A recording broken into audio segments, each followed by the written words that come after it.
Bonjour à tous et bienvenue dans le coin d'idées fixes. Aujourd'hui, on parle de Unforgiven 2006, un show de la WWE, un show de catch, bien sûr. C'est passé à Toronto, Canada. Si vous aimez ce genre de contenu, n'hésitez pas à vous abonner et à mettre un j'aime, c'est très important pour le référencement. On va essayer d'alterner entre cinéma, catch et parfois un petit peu autre chose, peut-être de la musique, peut-être du jeu vidéo. On va essayer de parler d'un petit peu on va essayer de parler de plein de choses. En tout cas, aujourd'hui, on parle de Unforgiven 2006, un show réputé comme un des meilleurs de la WWE en 2006. Mais il ne faut pas oublier One Night Stand 2006, qui est un show ECW et qui, pour moi, est déjà meilleur. J'ai pas fini encore de voir l'année 2006, mais déjà il est meilleur. La jaquette, une des top jaquettes en tout cas de 2006. La meilleure jaquette, je pense, de 2006. Là, par contre, très belle affiche. On voit un John Cena très puissant avec écrit Unforgiven. Le seul petit défaut, ça fait un petit peu trop Photoshop le Unforgiven. Mais vraiment, les couleurs sont top, l'image est super. Et on a donc sur ce show un match TLC Edge contre John Cena. Un match Kane versus Umaga. Un match pour les titres par équipe entre le Spirit Squad et les Highlanders. Un match Carlito contre Randy Orton, match simple. Un match pour le championnat féminin entre Lita et Trish Stratus. Trish Stratus, j'espère ne jamais me rater, mais c'est pas facile à dire.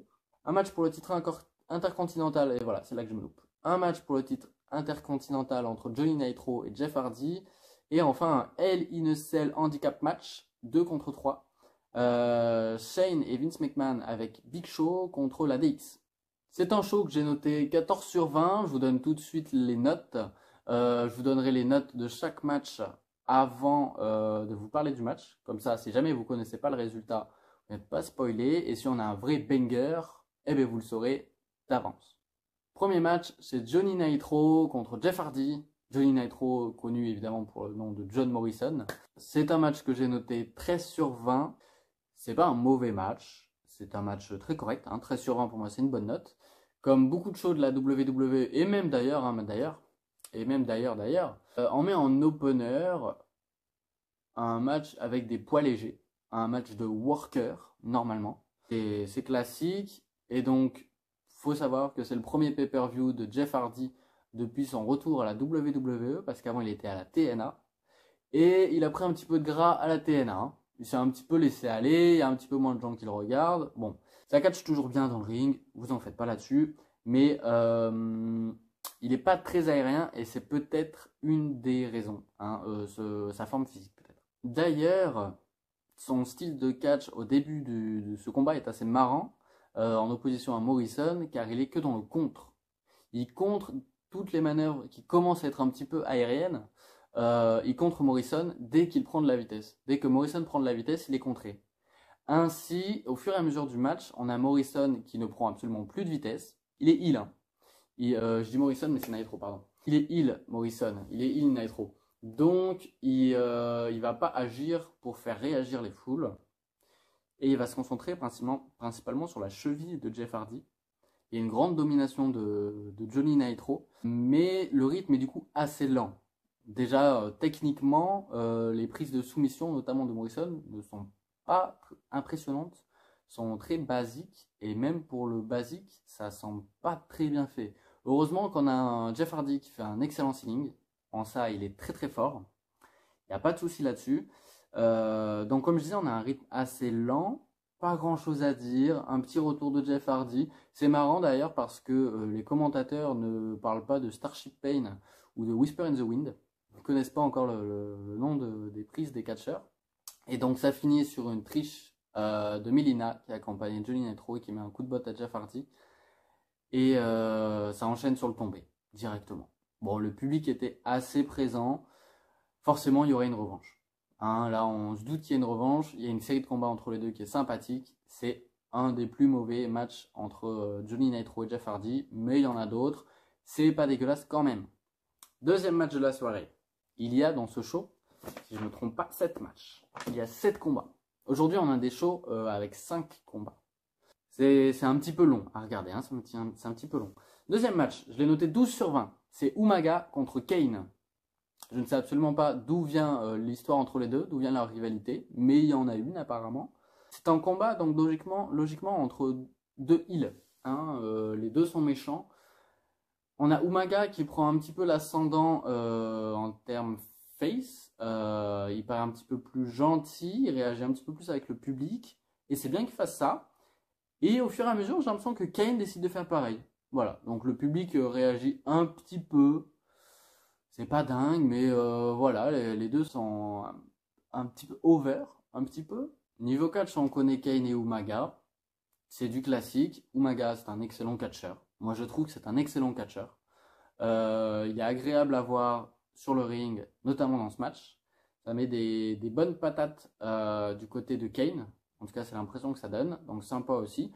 Un match où j'ai été agréablement surpris, même si j'ai mis qu'un 12 sur 20. Agréablement surpris, 12 sur 20 parce que ça a fini en décompte extérieur.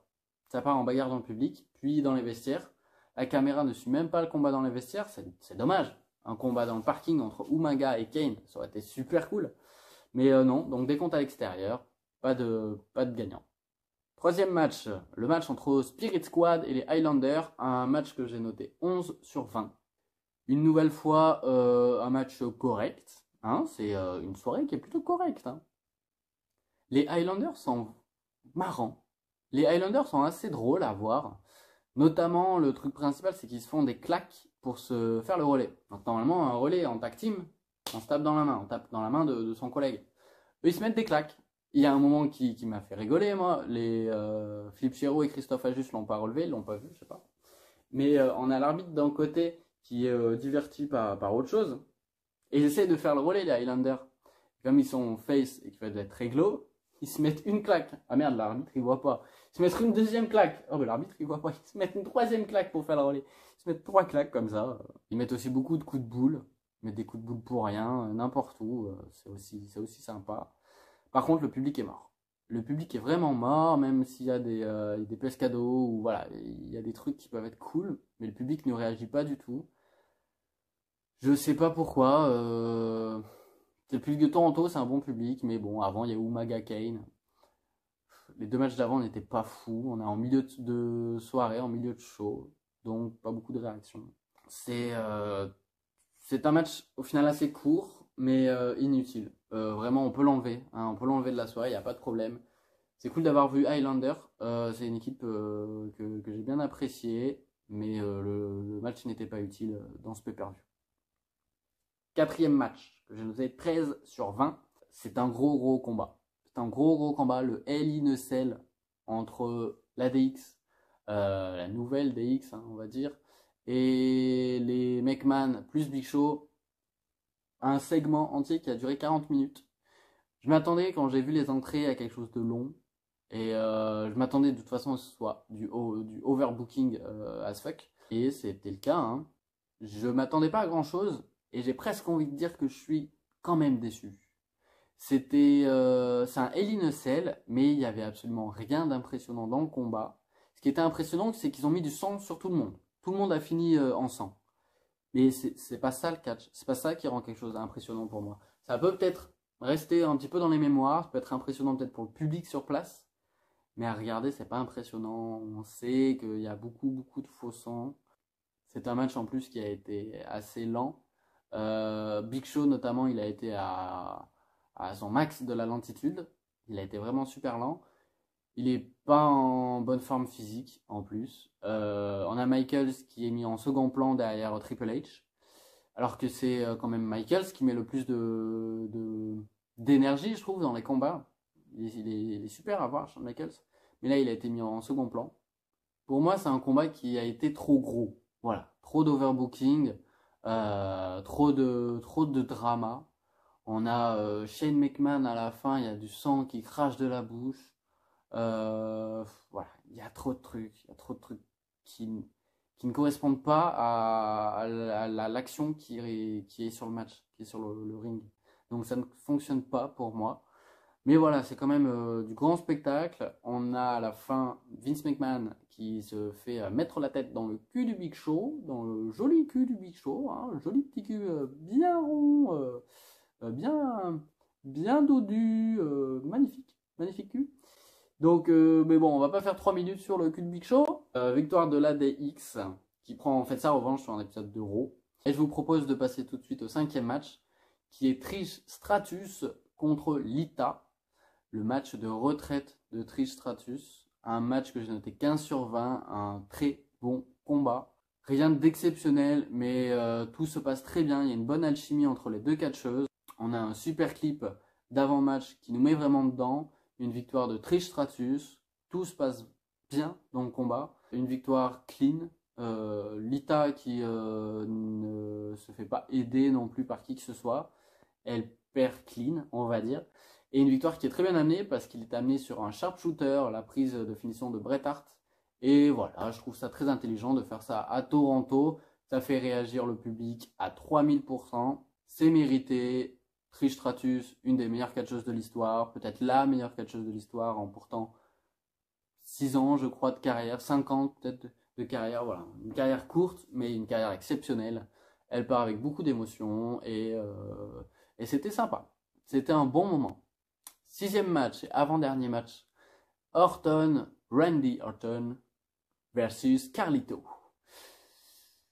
J'ai pas compris. Une nouvelle fois, d'où vient cette rivalité? Est-ce qu'il y a vraiment une rivalité? On a Randy Orton, c'est quand même un main eventer. Carlito, c'est bien, faut essayer de push, mais c'est un mid-carder, il a absolument pas de quoi être main eventer. Il n'avait pas, il n'a pas, il n'aura jamais. Carlito, je l'aime bien, malgré tout, il n'y a pas de souci. Il a une bonne forme physique sur ce combat, tout comme Randy Orton. Ils ont d'ailleurs à peu près la même force physique. On le voit au début quand ils sont en lutte, c'est assez marrant. J'ai noté ce match 12,5 sur 20, parce qu'il n'y a rien d'exceptionnel, à part un RKO out of nowhere à la fin. En fait, tout le match, Randy Orton est assez frustré de galérer autant contre Carlito. C'est la manière dont je le sens. Et je le comprends, parce qu'il a eu des combats contre Hulk Hogan, il a eu des combats contre Mick Foley, il a eu des moments de carrière impressionnants déjà à son âge. Et là, il galère contre Carlito. Donc c'est vrai que c'est assez surprenant, mais il le bat juste avec un RKO. Point final, j'espère. Hein, je n'ai pas envie de revoir un match comme ça, même si c'est un bon match. Sur le ring, c'est sérieux. 7e match de la soirée et dernier, le main event. D'ailleurs, Trish Stratus versus Lita, ils auraient pu le mettre en co-main event quand même. Je sais qu'on est en 2006, mais mettre un match entre les deux pour dire que voilà, les filles elles sont pas au niveau, c'est pas cool. Mais bon, main event, Cena versus Edge. Si John Cena perd, il part à SmackDown. C'est un show de Raw, Unforgiven.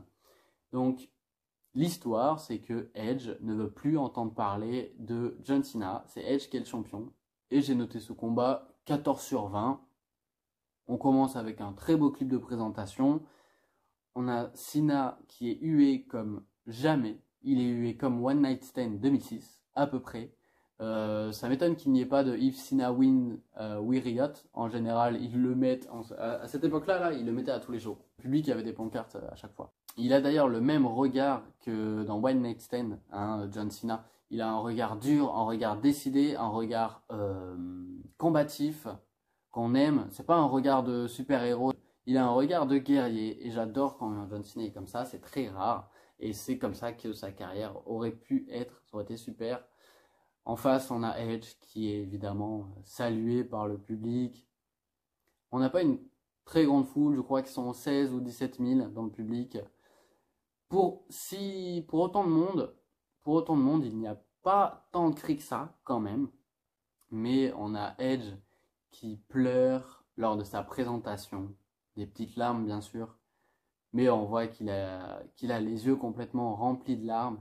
C'est super beau. C'est super beau et c'est extrêmement mérité. C'est un super catcheur. Bon, parlons du match que j'ai noté 14 sur 20. J'ai noté 14 sur 20. Pourquoi? Parce que c'est un excellent match, bien sûr. C'est un TLC. Un TLC, ça peut que être bien. Il y a quand même des défauts qui font baisser la note. C'est trop lent. C'est une réflexion que je me suis fait souvent pendant ce show. Trop lent. Et aussi trop scripté pour ce match. Trop scripté. C'est le problème aussi des TLC. C'est le problème des spots. Trop de temps à mettre les chaises, à mettre les tables, à mettre les échelles à l'endroit où il faut. Et même sans ce problème-là, il n'y a aucune raison que ce soit aussi lent. Il y a deux, trois moments où on a Edge qui met vraiment de l'énergie, qui met vraiment voilà, de la puissance. En fait, on a Cena qui dans ce match et on a l'impression qu'il est là pour se venger avant de gagner, alors que Edge, lui, opportuniste ultime, son seul but, c'est d'avoir des victoires, c'est d'avoir des titres. Et ça se ressent dans le combat. On a Cena à certains moments qui préfère aller attaquer Edge plutôt qu'aller chercher la ceinture. Ça se sent de manière très simple comme ça. Et il y a un genre de déclic où Cena décide de se réveiller et d'aller chercher la ceinture. Et c'est à ce moment-là que tout s'enchaîne. On a Cena qui tombe une fois à l'extérieur sur une table, Edge qui tombe une fois à l'extérieur sur une table, et pour finir, l'image iconique de la WWE, une des images iconiques de la WWE, John Cena qui fait un FU en haut de l'échelle sur Edge, avec en bas deux tables l'une sur l'autre. C'est une très belle image pour finir ce show. Grâce à ce spectacle, Cena ne me paraît pas tant hué que ça par la foule, alors que c'est lui qui gagne à Toronto dans la ville de Edge. C'est une très belle image de fin, c'est vraiment iconique. Donc c'est pas un mauvais show, hein, voilà, ça se termine là-dessus, c'est pas un mauvais show. 188 minutes, ça me paraît assez lent, assez long, assez lent. C'est un show de Raw. Il y a des meilleurs catcheurs à Raw qu'à SmackDown, à cette époque et à quasiment toutes les époques. Il y a des petits bonus dans le DVD, mais qui ne valent pas vraiment la peine. C'est DX qui fait ses blagues pipi, caca, zizi, prout. C'est pas très intéressant. Et c'est à peu près tout ce que j'ai à dire sur ce show.